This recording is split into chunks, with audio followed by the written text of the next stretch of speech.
I was just in the garage and I saw some older pictures here that I'd like to share for multiple reasons, and I'll say why as time goes on. They're old and they're faded now, and I don't, as far as I know, have them on my computer anymore. So this is all we got left. Obviously, there's my American. There's my buddy Rob's 57 Chevy. And here's another picture of it. My American, his 57 Chevy. There's Rob. Okay, I don't know who that is, but they didn't stay there long enough for me to find out. This was, I'm gonna guess, 10 years ago. Okay, I might be off on a year or so, whatever. But this was in Connecticut, in southern Connecticut. It was Stratford, Stanford? I don't remember. Okay, basically what this was a nice big field, and in the background here is a marina, and then there's the sound. Okay?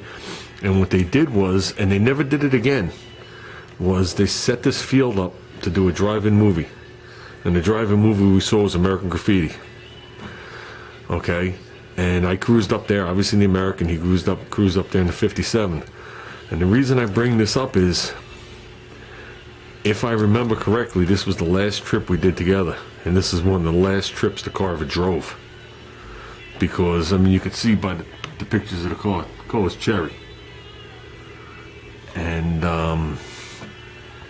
we were heading back, and it's not that far. I mean, with no traffic, you're talking an hour and 15 minutes. You know, and we cruised these cars at 70 miles an hour. We didn't think twice about it, you know what I mean? But we watched the drive-in movie, well, most of it, because I wound up having a problem with American Graffiti. Then they wound up putting whatchamacallit on. The American Graffiti was so dark you couldn't see the picture. Then as time went on, they put grease on, and that caused a little bit of trouble in the park there, but whatever. We watched it. Then we were coming back, and we were on the LIE in Long Island, and I'm trying to think, I was almost home. And he comes alongside of me, and the car's making all sorts of noises. So then he brought the car home, and then whatever happened, the car took a shit and died. And what the noise was, well, that was a lot of was's. The car had a mechanical fuel pump, and the fuel pump fell out. Literally. And I guess the banging was the actual pump hitting. Smacking around. It might have been hitting that front cross member. I don't even know.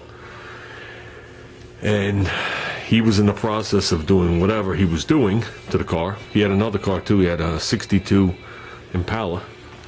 A beautiful car. Another low mile car. That car had, it was either upper 30,000 or like 40,000 miles on it.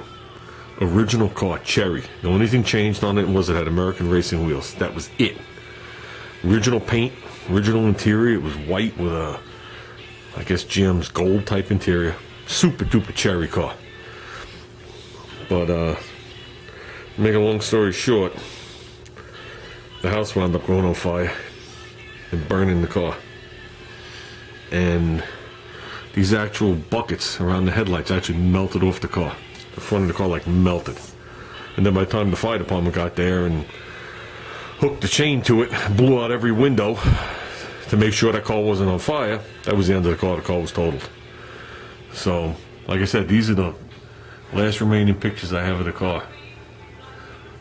So, and I still don't know who that was. But, and I know Rob doesn't like to talk much about this car. So, like I said, I figured I'd like to share that with you. I saw the pictures as I walked by. You know, these pictures have been hanging here since they were shiny and you could see them, you know.